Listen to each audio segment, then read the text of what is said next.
Good afternoon to you. Mark Suttoth, HurricaneTrack.com here. Tuesday now, the 4th day of June 2024. On the update today, we'll take a look at what's happening in the tropics, of course.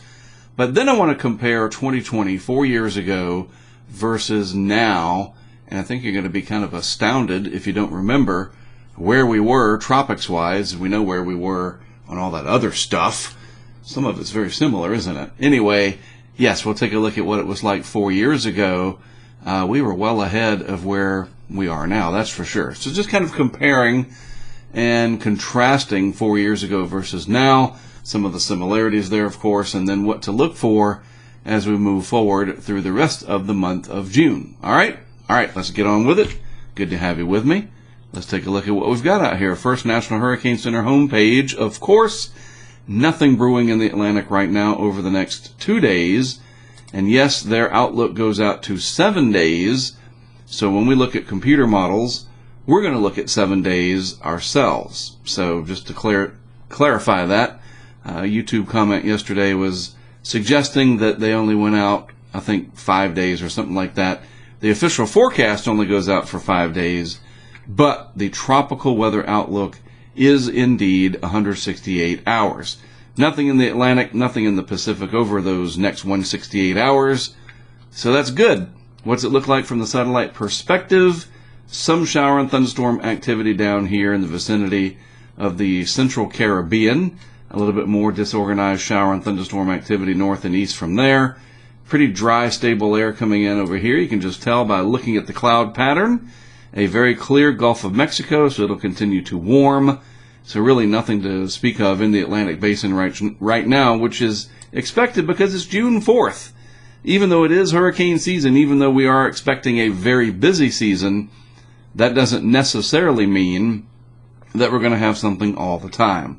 Although, as I'll show you towards the end of the update today, in 2020 it certainly seems like it was all the time. In the East Pac, a few areas bubbling over here to the south of Mexico and the southwest of Central America. Other than that, things are nice and quiet. Severe weather-wise, look at all the different areas of clouds here, some leftover thunderstorm boundaries, and even some ongoing thunderstorms here. Nice shelf cloud probably heading into parts of Louisiana and eastern Texas, maybe near the piney woods. Overall, the tornado threat is going to be coming down. It's not zero, but nothing like what we have seen from the end of April through the end of May. And just a little note here, I'll be flying back over to the DFW area, Dallas, somewhere in there, this weekend. And then I'm going to make my way up in here to Colorado, where over the next few weeks I'm going to be studying hail up in this region and then eventually up here. Part of our hail project. We'll talk more about that when the time comes. But I just thought I'd throw that out there. And as long as the tropics stay quiet, I can do that. All right, speaking of staying quiet, nothing down here on the vorticity signature. Now, there's that energy I was talking about that can sometimes come off the coast of South America.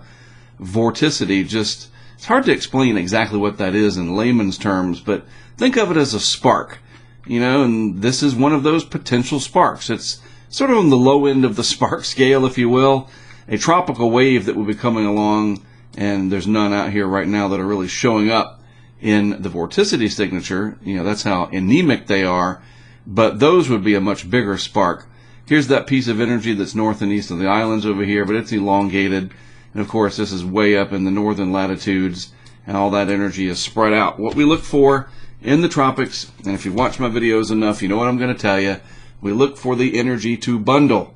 Tropical cyclones like to bundle that energy around that warm core and really drop that low pressure there in the center. The winds come in much faster, as you know, and none of this out here that we're looking at suggests anything close to that happening anytime soon. There's just nothing down there that we can look at and say, all right, this looks like it's trying to bundle that energy up and do something with it. But this is a great tool from our friends at the University of Wisconsin over at their Cooperative Institute for Meteorological Satellite Studies. I just like saying it. All right, so yesterday I talked about this, and my friend Dylan tweeted about it today, and we've been watching it, that the GFS in particular, trying to develop some type of mischief coming out of the Caribbean. It seems to want to do that a lot this time of year, where it takes any kind of energy, so it's a bias, probably, But, you know, it's a bias until it's not, right? It's wrong until it's right. And so this is sort of like our water vapor, precipitable water, shows you how much water's in the atmosphere. And Dylan talking about that possibly something would get going. And as you can see here, that energy is all spread out, strung out. So it could be a big rainmaker, whatever might happen. And you guys could use it down there. Looking at the drought monitor here, I'm glad Dylan posted this. You kind of need it down there in Florida, especially right through here. You know, the rest of the state's doing pretty well. Isn't that incredible that you just have this one swath right through the middle of the peninsula where it's pretty darn dry, north and south of that corridor, pretty wide corridor overall. It's normal, and there's no drought problems currently. So any tropical stuff that can come up and bring you guys some rain and stretch that out over a couple of days so it's not too heavy, that would be a good thing, as long as it doesn't bundle and become a wind and surge producer. That's the balance there. Try to get the benefits out of tropical systems and cut out all the negative sides. So speaking of the GFS, what is it up to today? We'll use blue to highlight what we need to highlight. So here's the 12Z run, and we'll go out to a week. And you can see it does still do that sort of Central American gyre thing all down in here. You can clearly see that, bundling that energy in there somewhat. But it's still pretty spread out. It is trying to focus some of it up here in the Yucatan Channel region. And it just depends on which run you look at and how far out into the future you like to look. But just remember, anything past a week, come on. You know, that's so unreliable. So many different things can happen. Too many variables, too many things at play.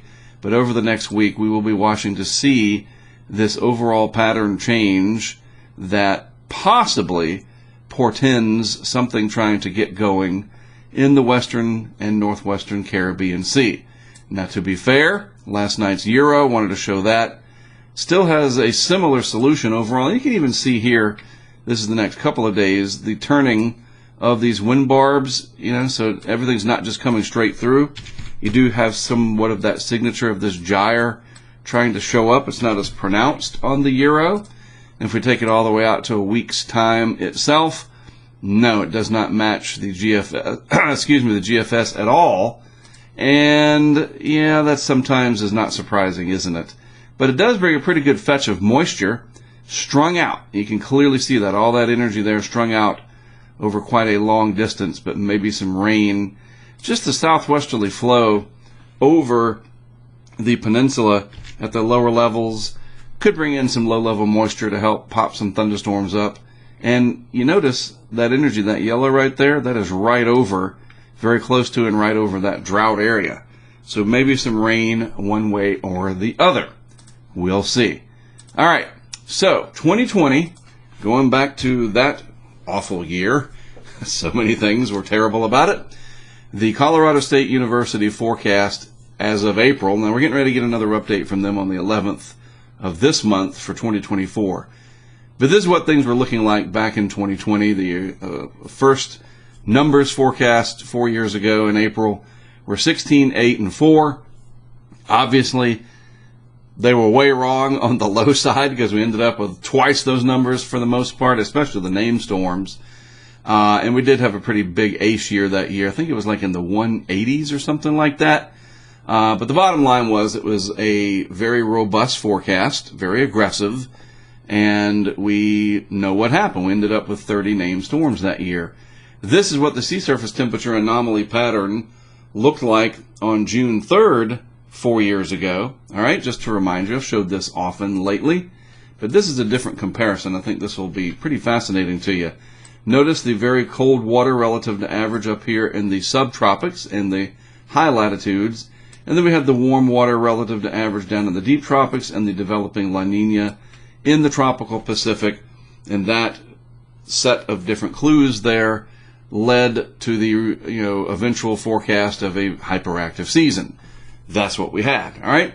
So now let's just remind you of what we have for this year. So the April 4th forecast, 2024, the highest ever, 23 named storms. Dr. Klotzbach and his team, they remember what we had in 2020. 5 major hurricanes this year, 11 hurricanes forecast total. and an ace, total ace of 210 for this year. So we shall see. All of these numbers are, of course, way above the long-term average. And here's the big culprit. Way different if we just look at 2020. We are well ahead of 2020 sea surface temperature-wise. But, and this is the part I really wanted to show you here, I was going back and looking at some of my documentary work, because I'm trying to work on that one right there, Zeta. I'm finally up to Zeta. It's a hard thing making your own documentaries. Well, I'm going to talk about it at the end of today's update. But back in 2020, we were already up to our third named storm. Yes, Tropical Storm Arthur was May 16th. I was there for it. Tropical Storm Bertha, I was not there for it. That formed very quickly right off the coast of like South Carolina. And as you can see, it lasted not even a day. A very short-lived system. And then we had Cristobal, that's how I like to say it. And I was there for that with my friend Greg Nordstrom, and that was in June. It formed June 1st, 2020. So we had 3 named storms by this time 4 years ago. We got some catching up to do. Not that anybody's hoping for it, but I'm just saying, name storm-wise, we are already 3 behind where we were in 2020. Just a little tidbit for you there. There's the proof. So we'll see. Is June going to do a lot of catching up? Is it going to be a different kind of hurricane season where we get a lot of activity in July? You know, again, these metrics up here, that's 2020's anomalies. This is 2024. We are well ahead of that, but we're already lagging 3 behind. So it's just interesting. I like to pick this kind of stuff up and try to make something of it, even though there's probably nothing to make of it. Who knows? By the way, the systems that year, the 2 first ones, what was it, Alberto and Bertha? Was that right? Let me just go back. I don't even remember sometimes my own stats here. Drop me out. Let me go back. I think it was Alberto. Arthur, sorry. Wake up, Mark. You're probably screaming at the screen. It's Arthur. So Arthur, I should have known. That's okay. So Arthur and Bertha, both of those, to my point, before I messed up their names, were real close to the coastline up here. Not entirely tropical. I mean, you know what I mean? They didn't come from tropical waves. So there is that.